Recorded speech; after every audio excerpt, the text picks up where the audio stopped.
Hello everybody, this is Danny and Wanda from Deepsouth Homestead. And I know you guys were expecting a live stream tonight, but when we have a storm system moving in, whether it's a tropical storm, tropical depression, or a hurricane, Mississippi's always a bullseye. Seems like we are. We're right in between. We're the landmass between Alabama. Louisiana and Alabama. They don't call us by name. We're never called Mississippi. We're always just called a landmass between Alabama and Louisiana. During Katrina, they pretty much overlooked Mississippi altogether. Mississippi took a direct hit, and everything focused on Louisiana. New Orleans. Yeah. Yeah, it's all about New Orleans. Yeah. So guys, tonight we're going to give you a few little hacks, a few little tips from somebody that's been through several hurricanes, and things that we do or things we think should be done if you're in certain areas. Yeah, it's one of those things. I've been through many hurricanes. I went through Camille all the way up, all of them. I've not missed any of them. Because he lived here. I lived here. We're 30 miles from the Mississippi Gulf Coast. Yeah. Now, the main thing is, when it comes to hurricanes and tropical systems, and a lot of people go, oh, it's just a tropical system. You know, it's a tropical storm. It's not a hurricane, you know.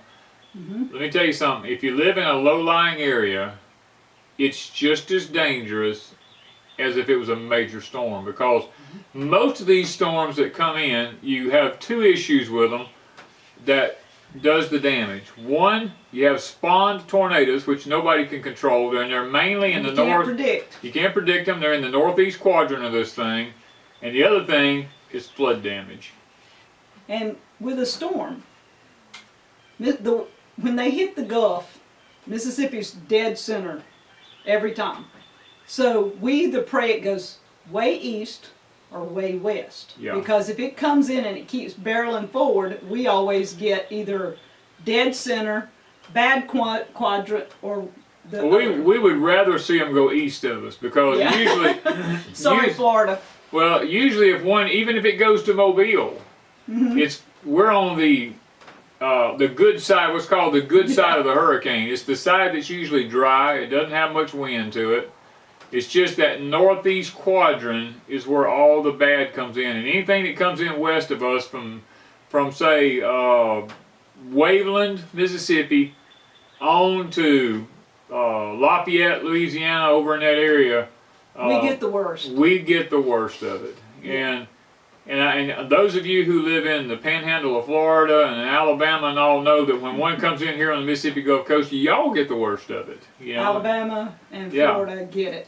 So right now, Cristobal is mainly a tropical. It's a tropical storm. They call it a strong tropical storm. I believe it might make hurricane force, a Cat 1 myself, but only time can tell. We've got a lot of dry air on the west side coming into it, with shear coming into it, and that's the saving grace with this thing. Yeah. If it wasn't for that, I can bet you it would almost be a Katrina, because that the Gulf, where it's at right now, is like a bathtub. The Gulf Stream has changed. Usually the Gulf Stream runs around and comes all the way around the coastlines. Right now it's coming up around Cuba and just dipping right straight back out at Florida. So the Gulf is a giant hot bathtub. And so some of the tips that we wanted to give you is, if you live right on the coast or any coastline and you're expecting some type of weather, number one, make a provision to see if you want to leave or stay. It's according to what you live in. If you live in a mobile home and you're in a flood zone, get out. I don't care if it's a tropical storm. Yeah. If you're in an apartment, you have to weigh whether you're upstairs, downstairs, that kind of thing, because if something happened to the upstairs and you're the upstairs, you get rain damage, whatever. Houses, according to how close you are to the coast, depends how close you are, and how you want to ride it out. And you have to look at storm surge. What most people forget about is storm surges. The storm surge on this one right now is 25 foot.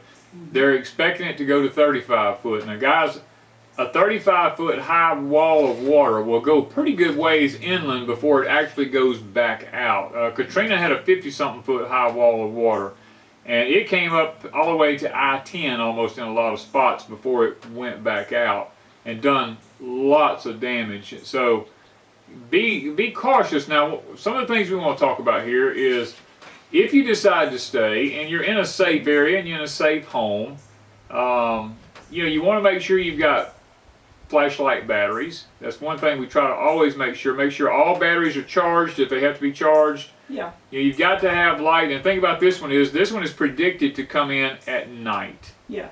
So you want to wait to see, always. Now we have different solar lights and things like that. We have a 12-volt light system here in the cabin, but we won't be staying in the cabin if it makes landfall in Mississippi. We have a cellar. We have a cellar. An underground living facilities. So if it hits a direct hit, we have a place to go. There's not that many people that have that here. Not in the south. Up north, basements and cellars are very common. Down south here, you see very few basements and cellars. I mean, some churches have them. Some homes are built on hillsides will have a basement in them. But it's not common. Let me say that. Danny built one because Katrina taught him a lesson. Yes. He decided, if I'm going to stay and ride a storm out, I need something to stay in. So we personally would be staying because we do have a safe zone. And we have a place. We keep things there like water, food, things like that. We always have blankets and a way to use the bathroom. Yeah. That's very important. Very important. Because Pillows, the main thing is things you don't like know that. how long you're going to be there. Yeah, you don't know how long. When you go down, you do not know if it's going to be an hour or 10 hours. Yeah, because when Hurricane George came in, it came within 10 miles of my house here, coming up Highway 49, got right to the little town south of me here and sit there for 12 hours and didn't move. I mean, you just don't know what these things are going to do when they come inland. They predict this one, Cristobal, is going to come in very rapidly and haul tail and just be out of here. So that would be a good thing. That's a good thing. We're glad when that happens. But guys, you know, we talked about batteries. We talked about having a lighting system. Another thing you want to make sure that you have is like bottled gas to cook with. Have some sort of a barbecue grill system or something other, a burner system. A rocket stove. Rocket stove system. These are things that you want to make sure you have. During Katrina, it was 26 days I had no electricity, so I had to have ways to cook. Yeah. You might want to check and see that you have a gas generator.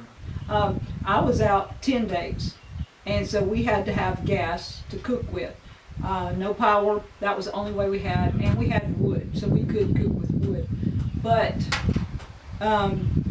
the generators, you want either a gas generator or the little solar generators. Those solar generators. They don't last long for if you run them continuously with lights. Right. But once a storm passes, you can't. If you've got a solar panel, you can charge them back up. Usually, right behind a hurricane, the skies clear off real clear. So if you have a solar generator and you do run it down during that period of time, then the next day, once the storm passes, usually you got plenty of time because, I mean, well, it's passed. I mean, that's the thing about it. It's and usually the rain is gone, everything's once it gone. passes, it usually turns hot and humid, really humid. Sunny, hot, and humid.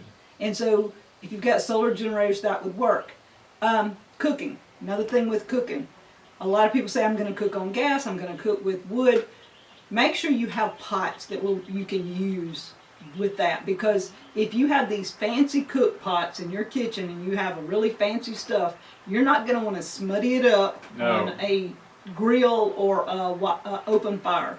Make sure you have cast iron or some other older pots to cook with, because that is a big deal. You'll never get your pots 100% clean again. Another thing is, if you are a person who takes any type of medication, you want to make sure before the storm comes in that you have an ample supply of your medication in hand. And keep it in a Ziploc plastic bag just in case rain damage, water damage, anything like that. If you have insulin, make sure you have extra insulin. Make sure you have, like we have the mini cooler in here that can hook up to one of our generators in here and run it. It can, or you can put ice packs in it, whatever, to keep insulin cool. Make sure you have ways of doing these things ahead of time. Don't wait till the last minute to run to the store and say, well, I'm going to get some bottled water, or I'm going to get some light bread and some... Everybody else is doing it. You may or may not get it. Another thing is, going to the store, you better have some cash afterward. We learned the hard way in Katrina. have cash on hand. Many people only had a checkbook and a card. And after Katrina, all the banks were down, all the stores were down. Nobody had a computer to run anything. And so when you walked into the grocery store that was open to let you get the few things they had left that didn't ruin, you had to pay cash. You had to pay cash, yeah. And not $100 bill, because You got to learn small bills. You always want to make sure you have everything in small bills, because after Katrina, I can remember going into a few places and the man behind the counter, he didn't have a lot of change, and people would be like $100 bills, and he'd tell them, get to the end of the line. Next, anybody who has small bills, come to the front of the line. Anybody who's got large bills, you're going to have to go to the back, because I got to have money to be able to break that and change with. Yeah. And there were those people who told him, said, look, you ain't got the change, just keep it. I mean, you know, they would just because they needed it, they didn't want to have to wait and run the risk of not getting it. What else? Make sure you have gas, or like me, I have to have diesel for the tractor, gas for everything else. The saws. The chainsaws and stuff like that. You make sure you have all this stuff bought up in advance. Don't wait till the day of or the day before to think you're going to go get it. And always, if you know a hurricane is coming in, we went on Monday. This is Saturday. We went on Monday. We topped the vehicles out. We bought the gas we needed for grills, for everything. Tractors, the lawnmowers, everything. chainsaws, whatever we thought we might have to have. After Katrina, no gas stations were open. We had to drive. Danny and I were not married, but where I lived, I had to drive all the way to Natchez. Yeah. And get gas and bring it back. And then they outlawed that. Yeah, as a matter of fact, the National Guard was actually stopping people taking the gas from them because they we bought ours like the second day after Katrina. The third or fourth day after Katrina, they started outlawing big volumes, large volumes of of fuel being bought and brought back. I know people who hoarded it and brought it back in cattle trailers and 55-gallon drums. They slipped it through. I mean, people were trying everything, you know. I mean, desperate. Desperate. That's when. And the thing about it is, we're dealing with COVID-19 now. And guys, COVID-19 hasn't went away. The only thing that changed on COVID-19 was a stroke of a pen on a governor's desk.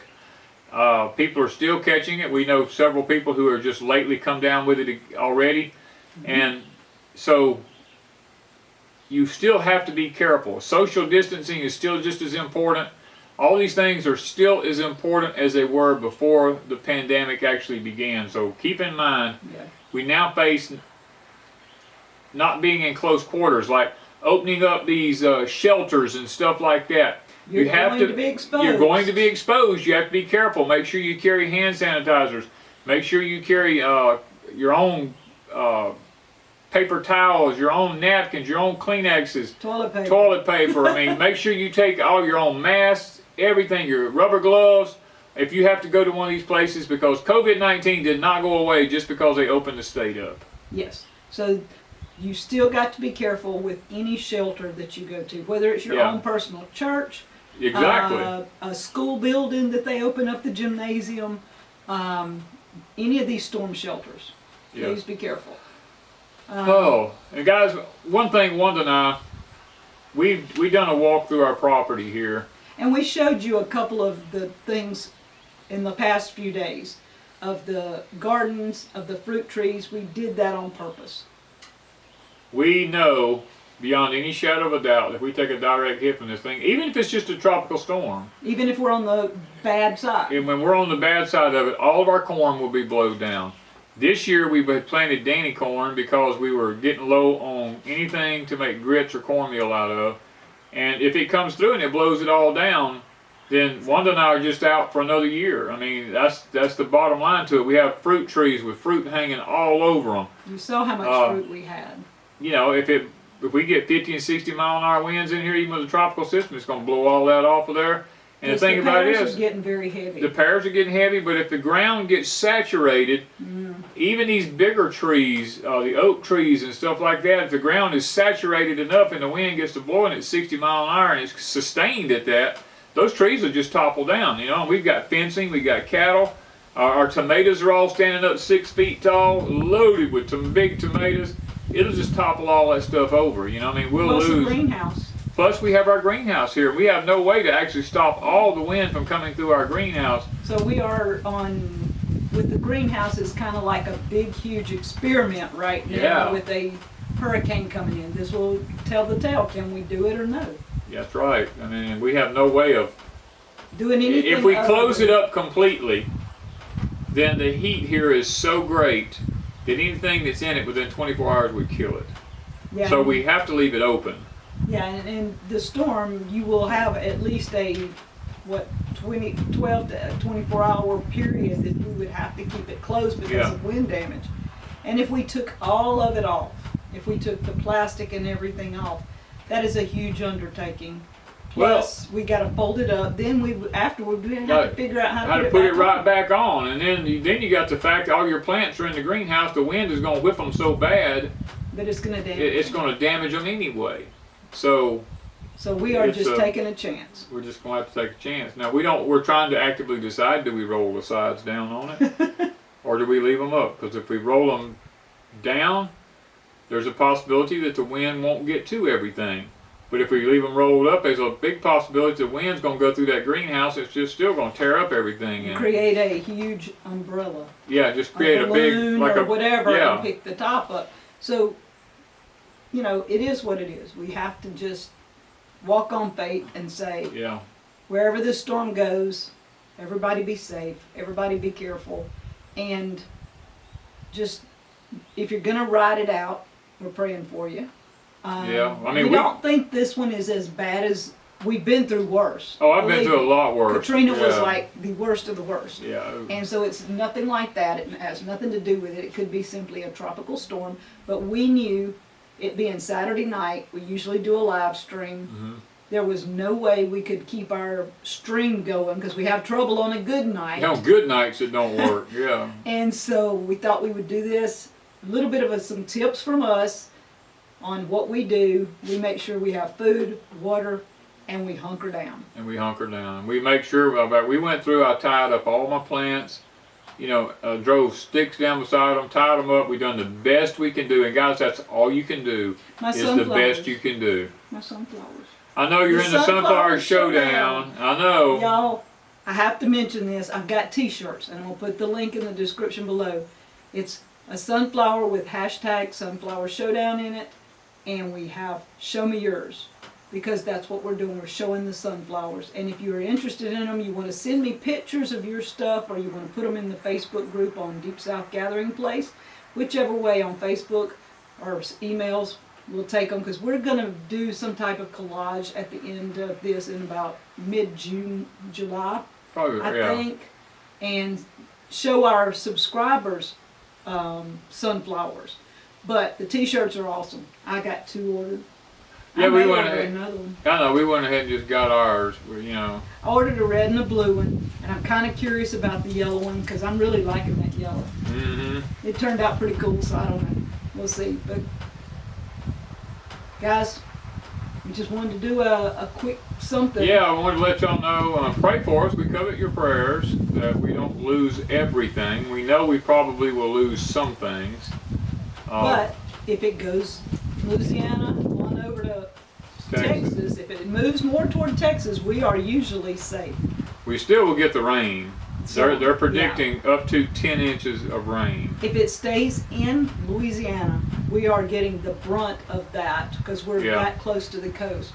But anywhere mid-Louisiana on to Texas, we're getting the cutting edge. We get the cutting edge. But now if it goes east of us, even if it's an hour east of us, We're good. we're good. We don't usually, it'll just be partly cloudy and have some nice wind gusts and just be a cool day for us. And we would enjoy it. And we would really enjoy it. Have a few showers on and off. That would be great for us, but We prepare. we prepare like it's going to be the worst of the worst, and then whatever happens, we thank the good Lord above and praise Him for what He done. And even if He takes it all, we still praise Him because it's His Yes. will. And we find a way to start over. Yep, we've always done it before. If something happened, we just started over. So guys, I hope you enjoyed this. It wasn't a live stream, but it is a little bit about what we do for hurricane season. We take every hurricane that comes into the Gulf seriously. We watch it Yeah. from the moment we know there's one coming into the Gulf. Some of them off the coast of Africa. Yeah, I watch them off the And coast of Africa coming all the way We across. watch them because we want to know keep up with which direction it's headed. Are we going to have to take more precautions? And you guys be safe. If you're in the line of the storm, we're praying for you, and we pray that everybody is safe throughout this storm. Yeah, that's our prayer, is that even if you take a direct hit, and if we don't and somebody else does, then I pray that the Lord is good to you and your homestead, and that your grass gets watered well, and your plants get taken care of, they don't blow down. Your animals are well taken care of. I mean, these are the things that we pray about. Your fencing all stands up to it, because we stand to lose all of that. So thank you guys from Deep South Homestead.